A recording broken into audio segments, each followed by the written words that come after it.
Greetings, all you movie junkies and cinema lovers, and welcome to another Top 10 video. Today we're going to be counting down my top 10 favorite sci-fi sequels. This was an absolutely incredibly difficult list to compile, so without further ado, let's get on with it. These are my top 10 favorite sci-fi sequels. At number 10, the most recent film on this list, we have Avatar: The Way of Water, the over decade long awaited sequel to the highest grossing film of all time, Avatar. And Avatar is, it's one of those movies that even though it's the highest grossing movie of all time, it's not really exactly considered to be like one of the greatest masterpieces of all time. It was more just sort of the cinematic experience of it that made it such a popular hit. But I honestly always really enjoyed it and think that it is a legitimately, great film. Visuals of it, I think, are absolutely spectacular, and some people try to hate on it simply just because it is very derivative of other types of films like Dances with Wolves and stuff like that. But to me, I've never really been somebody that has took an issue with stories being derivative. To me, most of my favorite movies are things that are derivative from other stories. And, Avatar: The Way of Water, though, I think, honestly, is one of the ones that continues the James Cameron trend of sequels being better than their original movies.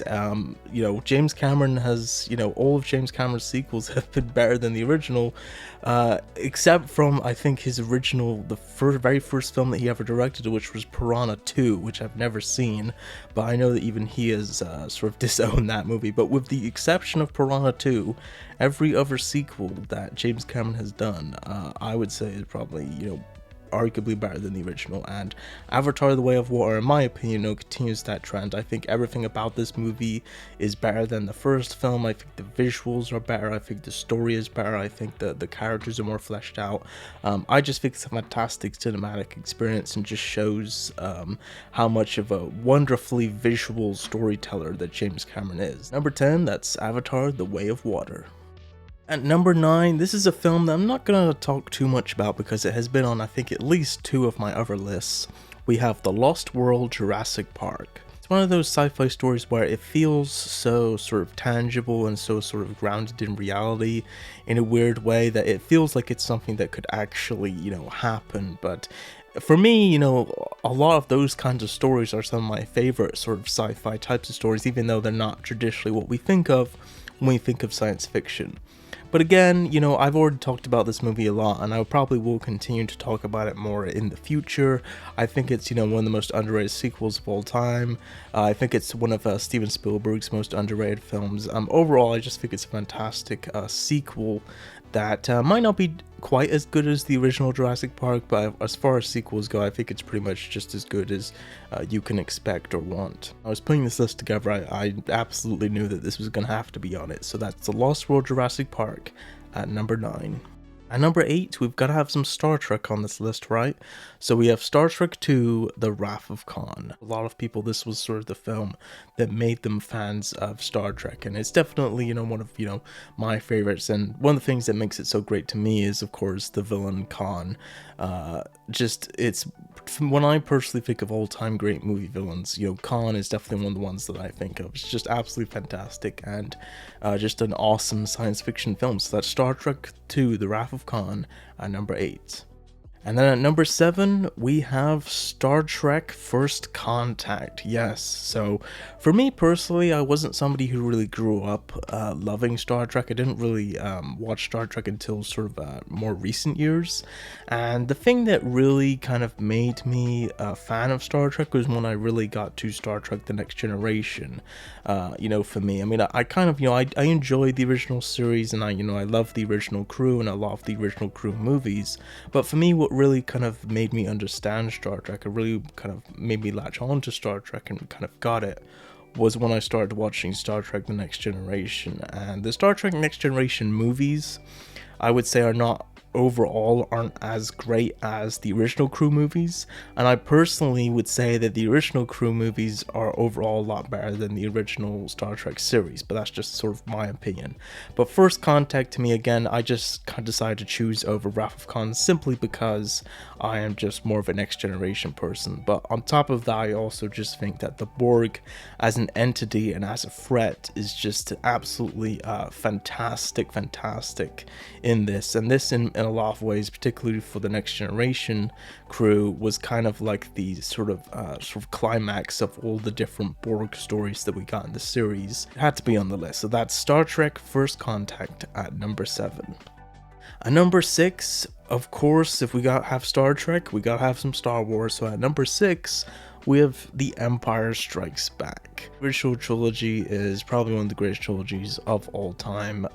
It is a fantastic series of films, and The Empire Strikes Back is, of course, probably one of the greatest sequels of all time. So for me, when you're putting together a list of sci-fi sequels, I had to have this on the list. It's a movie that pretty much everybody sees, that everybody is intimately familiar with, so I don't really need to, explain what it is that makes this so great, but it pretty much just took everything that was great about the previous movie and just updated it, and better special effects, better story, everything. It just upgraded everything, and brought all those characters back, and gave us new characters and expanded the universe. And it's just a fantastic, fun sci-fi opera movie that is just proved to be such a great, wonderful middle chapter for one of the greatest trilogies of all time. So that's The Empire Strikes Back at number 6. At number 5, speaking of greatest trilogies of all time, for me, probably the greatest trilogy of all time, we have Back to the Future Part 2.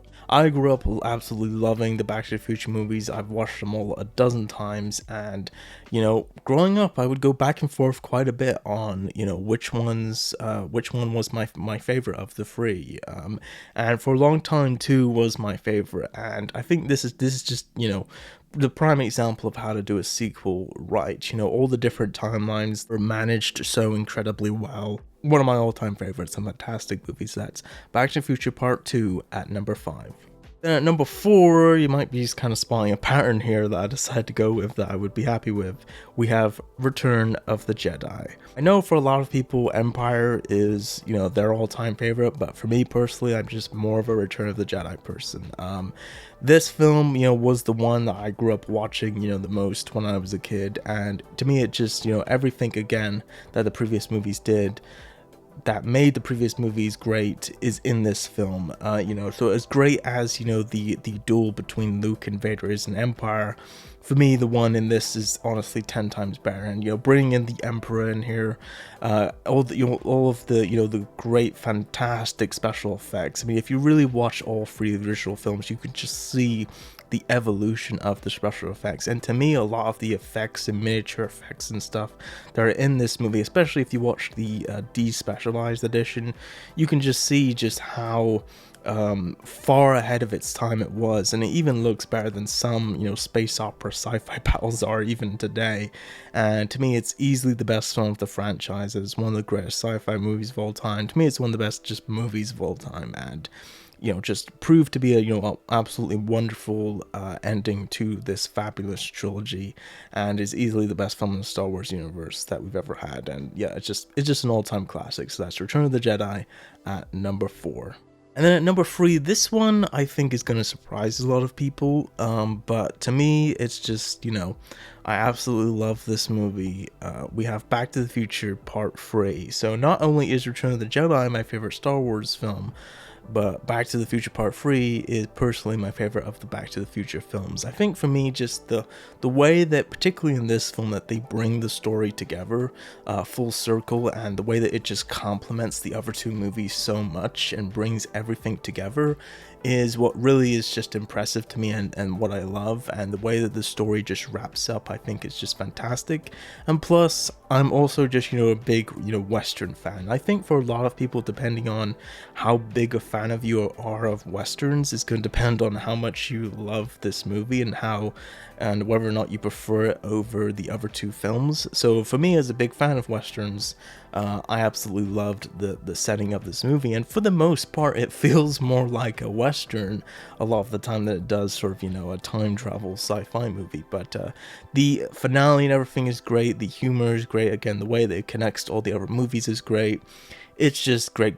But I never watch any one of the Back to the Future movies on their own. I always make sure to watch all three movies in whatever time span that I'm watching them in, because to me it's one complete story. If you watch only one of the movies, to me you're just only watching one part of the story. And yeah, Back to the Future Part 3 I had to put at number 3. Number 2, this is when it started to get kind of difficult for me, but this is the direction I decided to go in. So at number 2, we have Aliens. Great about the first movie, the original Alien, and heightened it a million times. And a lot of people debate on which one is better. So a lot of people love the original Alien, and a lot of other people love Aliens. And for me personally, I am more of an Aliens type of person. A lot of people act like that this film is not as scary as the original Alien, but to me personally, like the scene with Ripley and Newt where they're trapped with the facehugger, to me personally had me more on edge and freaking out than anything in the original Alien did, but that's just me personally. So the reason that I would say it's better than the original film is simply just kind of based on that. I have so much more special effects, and you know, Ripley overall I think is just a much more fleshed out character. It almost honestly was number 1, but there was just one other film that personally just slightly beat it out for me. But there you go, that's Aliens at number 2. At number 1, have Terminator 2 Judgment Day at number 1. Again, speaking of James Cameron, speaking of sequels, this film, again, pretty much the same as Aliens, takes everything that was great about the first Terminator movie and heightens it by a million times. And it is just, again, the prime example of how to do a sequel right. But in addition to being just such a great sci-fi sequel, to me, this is like part of what I would say personally is my holy trilogy of action movies, which is Die Hard, Mad Max Fury Road, and Terminator 2 Judgment Day. And this really completely reinvented it. I don't think, honestly, it gets enough credit sometimes as to how much it really reinvented, like, the modern blockbuster, especially, like, sci-fi blockbuster. And every time I watch this movie, all of the elements of it that hit, all of the, you know, excitement of the action sequences still work absolutely incredibly well. You know, when I was thinking of sci-fi sequels, this was the one I knew that I had to have at the top of the list. So that's Terminator 2 Judgment Day at number 1.